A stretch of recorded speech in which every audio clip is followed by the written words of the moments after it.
let's take it a step forward to the 1920s and the Japix. Oh, the Jappic. That's an interesting little car, that one. Yeah. Now, that was the only one ever built. Yeah. And it did break some sort of records at Brooklands racetrack in England, Surrey, in England. And it had a 350 Jap motor in it. Well, that's that car. And when Garth Thomas, that's Bryan Thomas's son, said, "I wonder if you could build me a body for this race car." It was a cycle car, they called it, because a motorcycle motor and a tiny little wire wheels on it. And I said, "Sure, I'd love to. That would be a great one. I'd love to do that." And so that's how we started. That's how it started. Was it called Jappic, just as a matter of, Jappic. because it was a JAP engine? The engine was a Jap. JAP, I which was say why they named it. famous English company at that time. Oh gosh, wasn't it? Yeah, JAP. So, cycle car and it carried a passenger. It carried a passenger and the driver. And it was it was such a tiny car. It had wooden chassis. Wooden chassis. And suspension was the strangest setup, but it worked. And I could get in it just. I think, how can anyone drive this? And Garth was about twice the size of me, and I said, Garth, are you going to better get in this car now we've finished it? He said, "Oh, if I can't get in it, I'll get my wife to drive it." I thought that was very funny. But anyway, he did get in it, and he drove it. He drove it at age... He took it overseas. He took it over to France. Did he? To the cycle... Wow.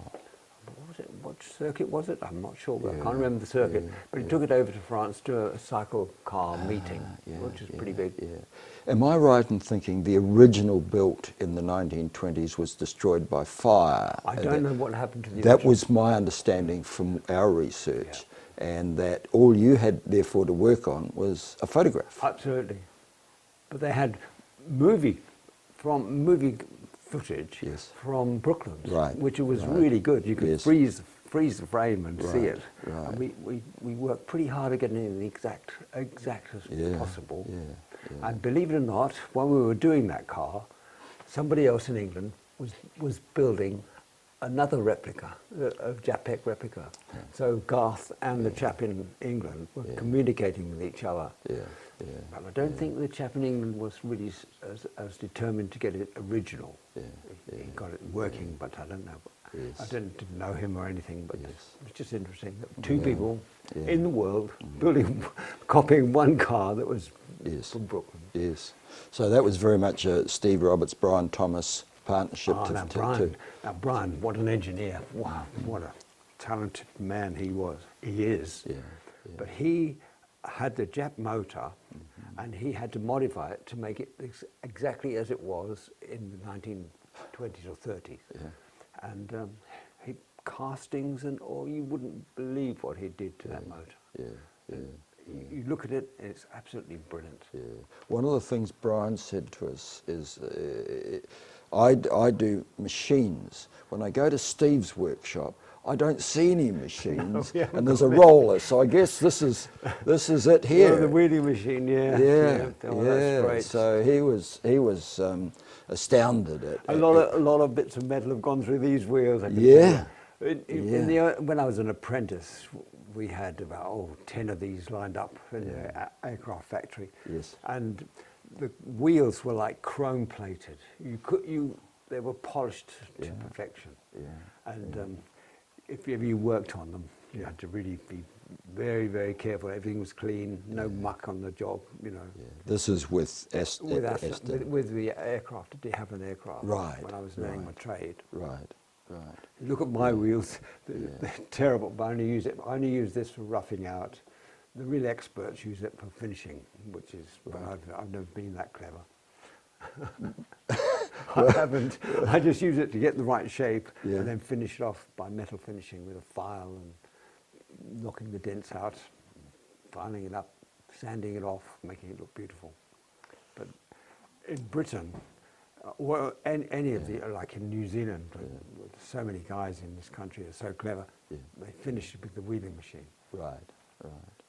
It really upsets me that I've never been able to do it. So, Bryan, this machine, the Japix, how did this happen?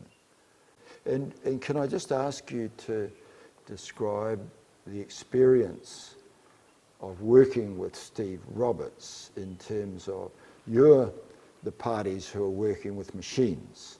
Yes. But when it comes to getting what you've done over to Steve Roberts in his shed, what do you see? What do you...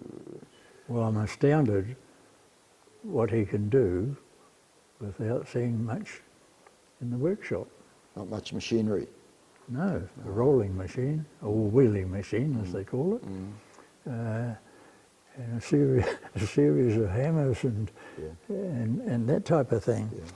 But one thing we've always found with Steve, we could take something, whether it's a photo or an example, and there's lots of curves, lots of little bends and everything, and we never ever had to suggest to Steve, how about that bit, or how about that? Yes. Steve could read between the lines Yes. and make something exactly what's in the photo. Yes. So we never, he was marvellous at seeing right through everything from the base Yes. backwards. Yes. Yeah. Yes. The skill of the craftsman. The skill of the craftsman. Yes. He could see Yes. from the ground up, as you might say. Yes. He's the ultimate craftsman, and the ability to apply that skill to a concept and get it right. We first every got to time. know Steve through Rod Coleman. Yes. Rod used to ride my bikes, Okay. and that's how we got together to start with. Right. And, Yeah. and the other thing, he was so keen to do it. Yes. There was no shying away, Yes. saying, "Oh, I don't know." Yeah. Yes, I'll do. Described by others and myself as a creative joy to work with him. Oh, absolutely. Yeah. Absolutely. Yeah. And once we turned our back on him and hopped in the car to drive away, we were full of confidence Yes. that the product's going to be beautiful. Yeah. It's a skill that is Yeah, pretty rare, I think, in terms of its correctness. I think yes, there would be some people that's had something done and they like it and all that, but they're perhaps not mechanically enough minded to really know the complexities Yes. of what he does. Yes. Yeah. The eye, the judgment. Yeah. Yes, because we always enjoyed going there because what we might see. Yes. Yeah. And sometimes there's different vehicles that's been done. Yes. And one in particular was this Rolls Royce.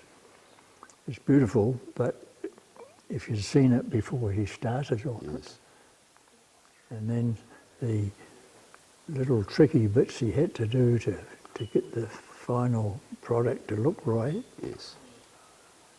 unbelievable. Yes. Yeah.